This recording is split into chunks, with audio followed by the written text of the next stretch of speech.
Hiki Parata. Mr Chair, kia ora tātou. I thought it would be useful if I got up and clarified some of the understandings that are reflected in the contributions that have been made this evening. In fact, it is true that there has been a 4-year process and there hasn't been selective listening. In fact, the first was a sector-led group that went around and discussed with their colleagues in 2010.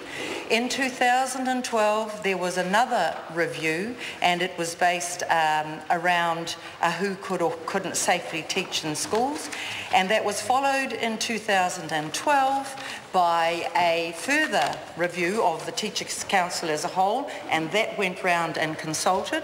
And then 2013, well, there are 102,000 teachers registered, and I will submit to you that far more than, well, that a big number of those were consulted.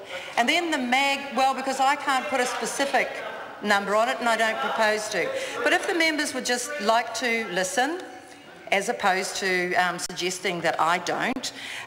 What happened was we then had a ministerial advisory group that then held consultations all around the country. So it is absolutely true to say that our 4-year process of consultation, of listening went on, which culminated in the Select Committee.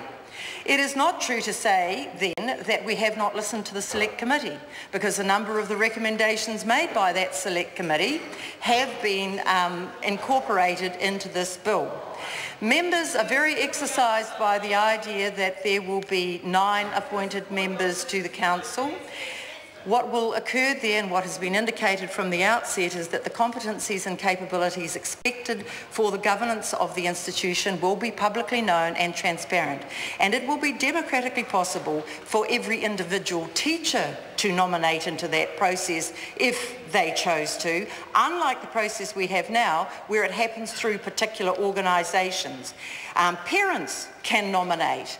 What is required under this bill is that a majority of those appointments must be teachers who are registered holding current practising certificates. And that was a recommendation of the Select Committee, and that has been taken up. And they have to be able to demonstrate through the final appointment that they meet all of the competencies required to govern this new entity. One of the questions that's also been asked has been about the proposition that there has been the removal of natural justice from this bill. I think that's just a small confusion. In fact, it's moved to a different section. So while it was in section 3H2 brackets, 353 brackets 2, it is now in section 382 brackets 3. And so it provides for natural justice in this bill. It's just in a different section. Mr. Chair, this bill is absolutely focused on how we support the teaching and leadership of the education sector and the profession to have a professional body that is about them, that is about standards that underpin their particular roles, that is about a consistent and moderated process that appraises whether or not those standards are being met.